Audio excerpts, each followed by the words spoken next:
It's August 21st, 1996. The survivor's name is Oscar Ilan. My name is Clifford Davids, and this is tape number 3. Mr. Ilan, please continue your story about the German car that had broken down 7 miles from your barracks. Yeah, until we came there, it was already late at night, and we found out that the German left. They pushed him out from there, so we had to run back. Until we came back, we had to dress ourselves, stay in line, and wait for him to count us. And the journey was back to work now. It's like between 7 and 10 miles every day. So we walked there, we walked to work. There was no cigarettes. The cigarettes were lost, so it was winter. We couldn't take leaves. We didn't have what to smoke. We didn't have what to eat. So we started getting less and less able to work. And that threw us back into the camps. And the management decided that we stay inside, no out. So our work was, there was the snow was taller and taller. We were in the outskirts of Posen. So instead, they cleaned the highways. So they took us, they gave us shovels, took us out 7 o'clock in the morning, stood there, 5 in a line, from one side to the other. And this is the way we went to like 7 o'clock in the evening. No dressing, no food, no out, no in, no more letters from our house. Because the second winter, we didn't know what's going on at home. We got weaker and weaker until that went on until the end of 1942. One day we were called out in the morning. We were called out in the morning and we made an appeal, and he started counting us. And he said he needs people to work. It was a time, we still didn't get to the real thing. The real thing was that people got sick. So they say, if you're sick, we send you home. Tell me whoever is sick and we'll send you home. So they were marking down the names of the people who got sick, and they sent them back to Wieruszów and Lututów. They made the letters come in. Letters came in that they're home. My brother said, you see, I could have gone home. I'm sick. And he started writing down again and again and again. He wanted to stay. He wanted to go home. We were afraid to get to say it's sick, because once you say you're sick, we know what the consequences are. Until the end. And the end was like 1942. As I said, they lined us up and they say, we need people to work. So they took me on one side, they pushed my brother on the other side. My brother was sent to Gothenburg. I found out later after the war. He was there for 3 weeks. They gave them a lot of food, all those sick people. And they sent them, they came with those black trucks, and they gassed them while they were still in there, in Gothenburg. And myself, they sent to another place in Germany that calls, there was a lodge, only lodge, people from the, there were people from, people who wanted to go to work, freiwillig, that means for themselves. So they sent them to in a place in Germany already, inside Germany. I marked it down over there. The name just don't come into me. And we stood there. They sent us out to work. We were very surprised. It was a good place. They sent us working to pick potatoes. The German ladies made us lunch. It was one of the best places I ever dreamed of. I wasn't hungry anymore. They gave us a shoemaker to fix my shoes. They cut the hair. And then it was going from day to day, better and better. How long were you there? All the weeks. And we were sending to another place, which was called Forst Lausitz, I guess. Yeah, the name of that place was Grunov. Grunov was a very good, was one of my best camps. I didn't want to go out from there, because we had food. They take care of us. They're called Freiwillig. They went away themselves from Lodz. And then we went to Forst Lausitz. There was also, those places were also places where they built the Autostrad, the Autobahn. It was still there. But Hesse was caught already in England. So they started closing down those camps. There was no more. and they sent the forest. And first I was working in they were building under the hills. They were building houses for the German soldiers who had tanks and hidden there in those forests. And we went to work there for 3 or 4 weeks, and we came in there. They treated us very nice, gave us tobacco, gave us nice beds, until they found out they have to do with hungry people. Hungry people eat and want more eat, and as they eat more, they get dysentery. They're running a lot, and they're making dirty people, and they start treating us bad. So they sent us from to Neustadt an die Dose, another place, another good place. All German people, old people, everybody treated better than the people in Posen. In Posen were Polish people responsible for us. They were Volksdeutsch. They were worse than the Germans. But inside Germany, we were treated nice. And it came already about 1943. 1943, and I was working on making fire in the morning on that little motor there. And I was discussed already a lot. I knew that my parents are not alive anymore. I knew my brother's not alive anymore. And I didn't care too much. And I walked down as thinking probably, and I put my foot on the glass, and they made me 8 stitches. And they sent me as a sick boy to peel potatoes. And I was peeling like that for days and days. I have food. Until one day a German came in, he brought us those red what do they call it? Red pickles, red Peppers? No. Beets? Red beets, like 50 pounds in one barrel. And they gave us as much as we wanted. All the people who were there. And we got sick, we got typhus. It was old stuff. Lucky to us, those German people were not so bad. That was not Gestapo. And they brought doctors. They healed us. And I stood as a sick boy in that place, in the kitchen. Until one day they came in, they say, we're going to send you to another place. I had a lot of good friends over there, from Lututov. Everybody came there, from all those Posen places, they came to one place most. And they brought a truck in the morning with chlorine. And they put all the sick people in, and all the rest down there were crying because they thought that they're killing us. And we were sent home to lodge. Those Germans, lucky for us in that time, know that they took us from Poland. They sent us back to Poland. So they sent us to Lodz Ghetto.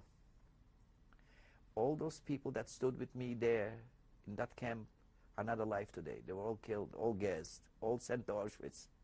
And we were sent to Lodz Ghetto. Approximately when was that?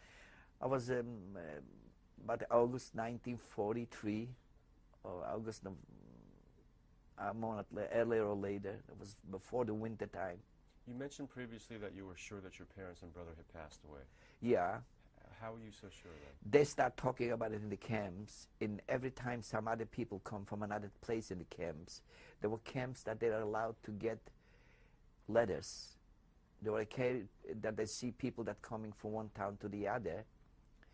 There were people who went home that I told you, sick people, they wrote letters.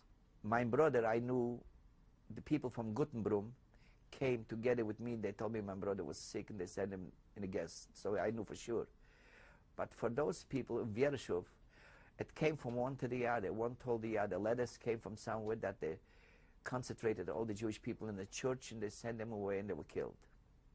So I was already, I didn't want to live anymore. I didn't care anymore for life. You know how, that was already in 1943, and I went out in 1941, and a kid like me who never knew how to take a shovel in my hand, who never knew how to pick up so we came, they drove us, I think 2 nights, then we came to Lodz Ghetto. And we were picked up by 2 people.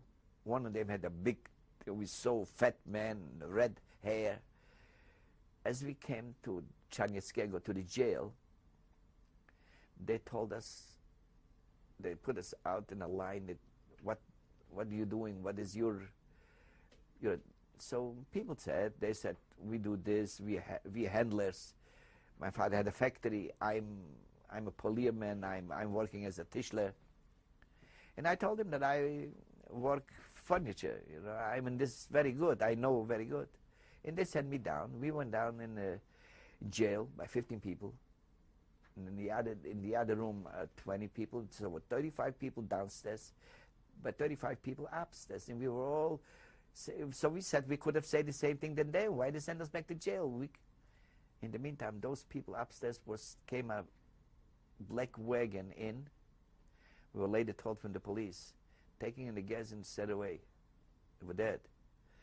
And they took us out in the morning,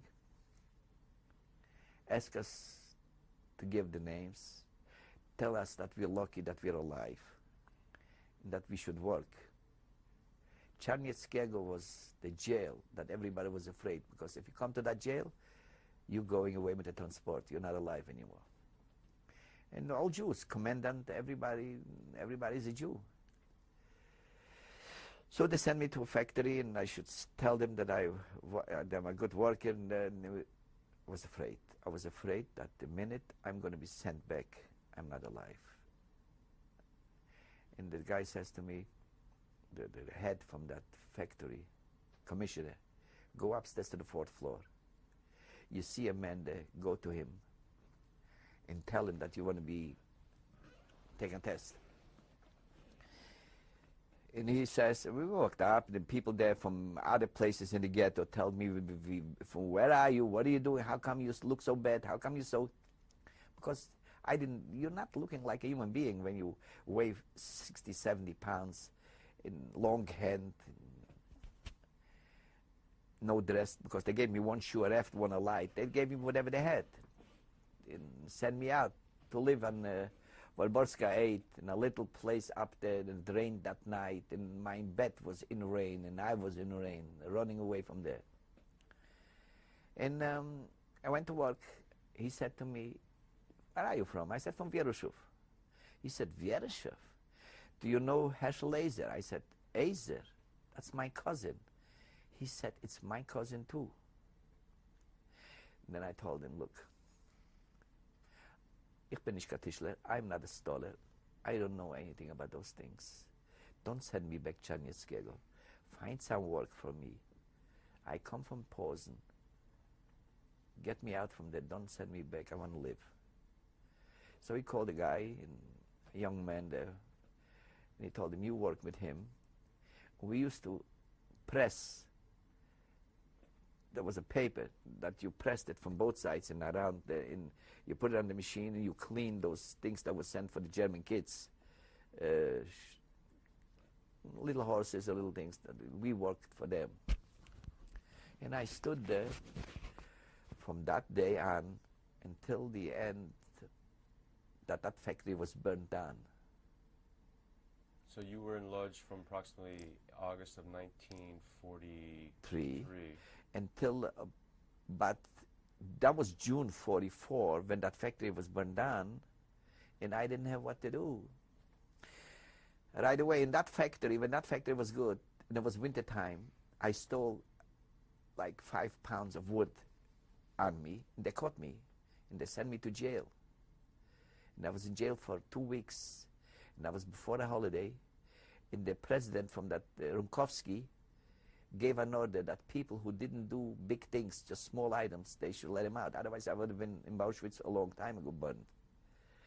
And I waited, and then said, when that factory was burned down, they sent me to Marashin, that is a place where they were building houses for the Germans from coal, pressed coal. And I was sent out there to work in that factory and sleep in a home. There was a home for homeless people. So I slept there and I worked in that house. And I was very happy. I had my own clean bed. It calls in German a Bursa. It's a place that they're taking care of kids who have no family. And I was with blind people together, with sick people together. And I had food and work. One day, kind in August, came an order that we should go on an appeal, stand outside in the street, in the same Bibov and Fuchs. Bibov was the head of the Logic Ghetto, Fuchs was the head of the Gestapo, came out, their tables put out, they took their guns, put them on the table and start speeches. We're sending you to work, we need you in Germany, you're going to get a bread, you're going to get chicken fat, a whole box, and you're going to have good all this time until the end of the war. You're going to make money, and we're going to send you there. Believe me, otherwise I wouldn't put my gun away. He put everything away. He said, you got to believe me. What is my interest to send you anywhere? And this is the way he talked to you, like a father talks to the kids. And they persuaded us. This is the way they got us to go to Auschwitz. Load us up. First when they load us up like afternoon, we were waiting until the night, and there were 100 people on. This one that has to go to toilet, and this one that they're making behind them. And this thing was terrible. You know, you couldn't, everybody wanted to go to the window. Everybody pushed himself to the window, pushed himself on the people. People died in the first hour because the people had, I didn't have anything with me because I was already in camp for so many years. But those people took everything, all the belongings with them. And it was the night when we came there. How long was your trip? That was from Lodz to there. Must have been one day because it's Krakow, it's Auschwitz. It's not far out. Must have been one night. I don't think it was one night. And I remember in the morning I looked out. Everybody wanted to look out for this look. And I was a man from the camps. And I looked out and I saw those wires. And I saw those lights. And I know something is wrong. So in the morning, like 8 o'clock in the morning, we had knocking with those sticks in the wagons. Those out for me, if I vluchtte Hunde, out, and the dogs were barking. As they opened up the doors, they started hitting over their heads. Whoever came first, hitting over their heads. And we came out. We came out on a line again. They put us on a line. They start counting how much we are. And the dogs were biting. And they took us to a place. First one, they took us to take the hair off. Barbers start working on us. That was not a regular barber. That was a barber that cut off the hair wherever you have them, all over. And cutting the hair with the skin, without it. And most of them were Jewish people too. They were every barber, whoever it is. They were already kapos. They're treating you like they treat a dog, worse than that. They're kicking you if you're not open your legs right. And they took the hair off. And they sent us to a disinfection place. And I had myself that bread that they gave me in the ghetto to go out. I had that bread with me. And I said, how do I go in? And it's a filter. And I was pushed with that bread in there. And I came out, and I wanted to dry that bread and open up. And there was already schimmel in it. That was spoiled, dried, spoiled, throw it away. And they start giving out those uniforms. And they put me in, put us in the morning and they put us in a Birkenau, in that camp that I told you. It's called Zigeunerlager. They finished those Zigeuner people first, before weekend. They shot them all and burnt them all. And I was in that place where they threw us in a barrack, and we had knocking in the doors. They were scaring us.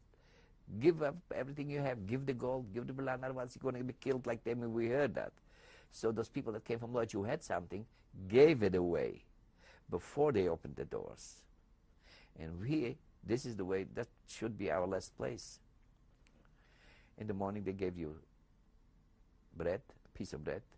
In the coffee they gave you 3 o'clock in the afternoon. So they put up a big thing with coffee, and they gave everybody a little coffee. Whatever is down on the bottom of that coffee, those people, hungry people, went for it. And they pushed themselves in like 20 people on that ground, on that coffee. And the copper was standing with the head and just hitting you. Whoever is, just dead, one after the other. And it was like that for 3 or 4 days. I was in that place, sitting in front of that barrack. I was sitting there, and the guy walked through and he looked at me and he says, Is your name Anshel? Hi, Steve Anshel. I said, yeah. I don't know. I was looking more like a dead man. He recognized me. And I said, wer bist du? Who are you? He said, you recognize me? That was my rabbi's son. Mordechai is his name. And he picked me up and he said, first one he went back and he brought me a piece of bread because he was already in that commando, that cleaning the belongings from the people, and he was a worker in Auschwitz, not in Birkenau. He was from Auschwitz. As he had a day off, he went around to look for people.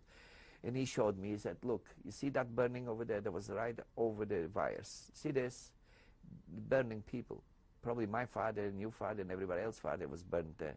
You got to get out from here. I can't, you can. And he told me, go to the Schreiber, he's a Polish man, tell him that you want to go to work. I run over there. I stood there for 2 or 3 hours. And they were hitting your head all over. And I gave my name. And in the evening, like 7 o'clock, they went and met a speaker. And they called my name. And this is the way I got new belongings. And they sent me to Germany, to Braunschweig, to the factory. How long were you in Auschwitz for? In Auschwitz, very short time because they didn't give me a number. Those people who didn't have numbers, those people are got to be burned. Those people are for guessing. So I was there probably for 7, 8 hard days and nights. At night we were sleeping, one in the other's legs. We were sleeping in those things for the, originally that was for the Polish horses, those that were sleeping in. And then at night the couple came out and just threw hits to every, went around with a stick and he hit and killed, doesn't matter how many. He had just to report in the morning how many killed people are. The killed in the alive had to be the amount. Otherwise he would have been in trouble. That was the Germans. They just wanted to know how much is exactly. And I told them that I am a fine mechanic, that I know the business. And they sent me, they needed mechanics in Braunschweig. So they sent me there. And, when we came there, we came hungry people. The guy who picked us up, that was from concentration camp Neugammer, a little Gestapo man, Feldwebel. They put together to cook food, an oven, a big thing, and they gave us a lot of food, and people start getting sick and running. And he started hitting from the beginning on. He saw with who he had to do. He thought that he gets, because in that factory were also people from Poland, people going away free to work. But not camps, they were privately going there. French people, they had to do with people like that, normal people, who they gave a lot of food. And they wanted work from them, but they didn't know what they're getting. They're getting people who didn't eat for years, people who are hungry, who are going to see food like that, they're going to eat 10 times until they got sick, until they ran. So for the first day on, they know who they're to do with. And they sent me to a part of our people went to Braunschweig, a part went to Vechelde, which is a part of Braunschweig factory, only the factory started getting bombarded, so they opened up affiliates. How large of a transport was it from Auschwitz to Braunschweig? How big the transport was? 101, I think. There's supposed to be 101 fine mechanics, not people like me, fine mechanics. And we came there, the first day they gave us to Vechelde. Vechelde is a very small place, which is one barrack for us, and one barrack for the place that we worked in. And in the morning they put me by a machine, called a Hebel machine. Hebel means straightening out. And the guy came and he said, this is your machine, put two men there, and I start working.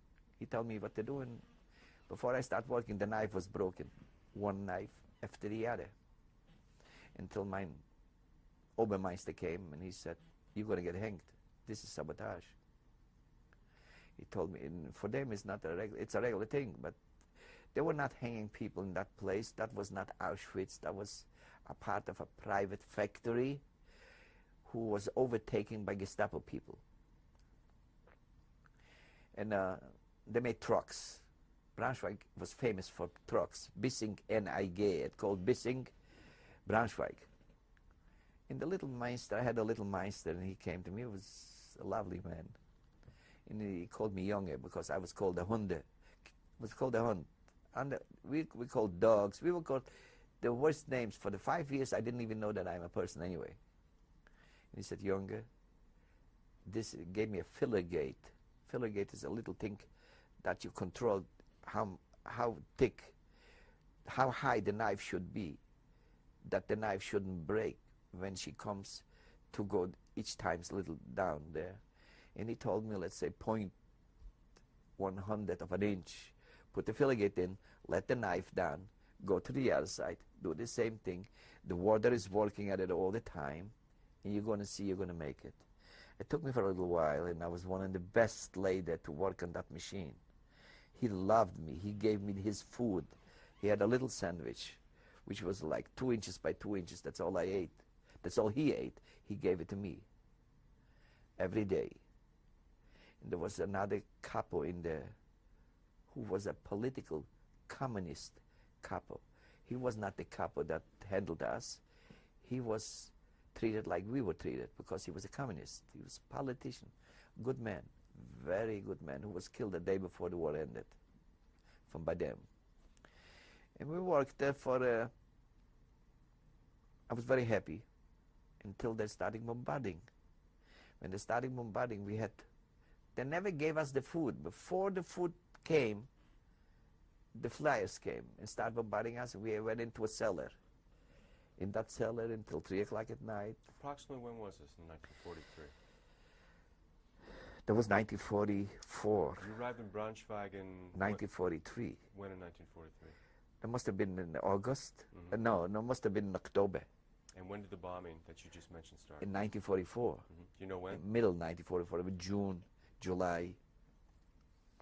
And we worked at the day, and we slept at night in the cellars because we know exactly what time they're going to start bombarding. We know when they're coming. They threw all those flames down, and we know where they are. And one day the kitchen came off. They start giving the food. And when they start bombarding, I finished 1 to 3 a little soup, and I went one more time. And somebody told him, capo, that I had twice. The capo called me out, and he said, Vilmar has to get fressen. How many times you ate? And I said, once. He said, wie viel Mal hast du gefressen? Fressen is a dirty word. It's not essen, it's fressen. A dog fresses. And I said, once. And he took out that thing that they're putting in the food. And he started hitting me over the head. And the blood started streaming all over. And I was near dead. In that time, I didn't want to give up.